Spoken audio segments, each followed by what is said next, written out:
तिकडे मुंबईमध्ये लालबागच्या राजानं काल त्याच्या सेवेकऱ्यांची अक्षरशः परीक्षा घेतली।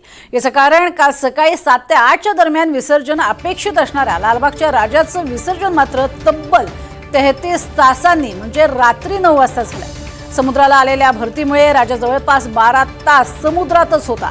अखेर रात्री 9 वाजता लालबागच्या राजाचं विसर्जन झालं। मात्र लालबागच्या राजाच्या मूर्ती विसर्जनाला विलंब झाल्यामुळे नवीन वाद निर्माण झालाय। गणेश मूर्ती विसर्जनाला विलंब होणं अशुभ असल्याचं जाणकारांचं म्हणणं आहे। तर ग्रहण काळामध्ये लालबागच्या राजाच्या मूर्तीचं विसर्जन करण्याची वेळ आल्यानं लालबाग मंडळावरही नाराजी व्यक्त होतीये।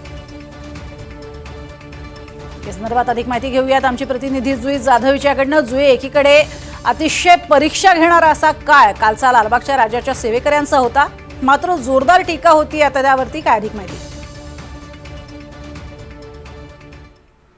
अगदीच प्रज्ञा, काल लालबागच्या राजाच्या विसर्जनाच्या दरम्यान अनेक सामने मंडळाच्या कार्यकर्त्यांना करावे लागले, कारण का पहिलं एक मुख्य सामना जो त्यांच्यापुढे होता तो म्हणजे भरतीचा। लालबागचा राजा जो सकाळी 7 वाजता तराफ्यावर चढणं अपेक्षित होतं, तो तब्बल 1.5 तास म्हणजे 8:30 वाजता तराफ्यावर चढवण्यासाठी किनाऱ्यावर आला। मात्र समुद्राच्या लाटा इतक्या तुफान होत्या, इतक्या मोठ्या होत्या की तो जो गणपती आहे तो त्या तराफ्यावर चढतच नव्हता। हा एक प्रथम सामना त्यांना करावा लागला।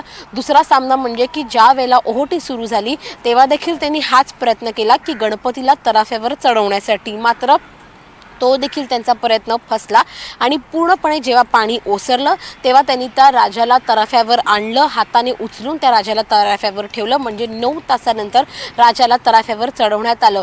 परंतु नंतर पुन्हा एकदा भरतीची वाट पाहिली गेली आणि 9:15 वाजता लालबागच्या राजाचं विसर्जन थाटामाटात तब्बल 33 तासांनी पार पडलं। मात्र या सगळ्यावर आता टीका होत आहे, कारण का काल ग्रहण होतं आणि ग्रहणाच्या दरम्यान पूजा केली जात नाही, अर्चना केली जात नाही, मात्र अशातच लालबागच्या राजाचं विसर्जन पार पाडलं गेलं। हे अशुभ आहे, हे आता जाणकारांचं म्हणणं आहे। आणि जर आपण पाहिलं तर मग मंडळावरती देखील टीका केली जात आहे। मंडळावर टीका केली का जात आहे, कारण का ग्रहणाच्या दरम्यान त्यांनी राजाचं विसर्जन केलं आणि दुसरी गोष्ट म्हणजे की ज्या पद्धतीची वागणूक मंडळाने दिली भक्तगणांना या 10 दिवसांमध्ये, त्यामुळे देखील राजा त्यांच्यावरती कोपला अशी देखील टीका या मंडळावर केली जात आहे। मात्र आता या सगळ्यावर जर आपण पाहिलं तर मग मंडळाचं म्हणणं आहे की आम्ही दिलगिरी व्यक्त करतो, परंतु भरती इतकी होती की आम्हाला त्याचा अंदाज आला नाही आणि म्हणून आम्हाला उशीर झाला, केवळ 15 मिनिटं उशीर झाला।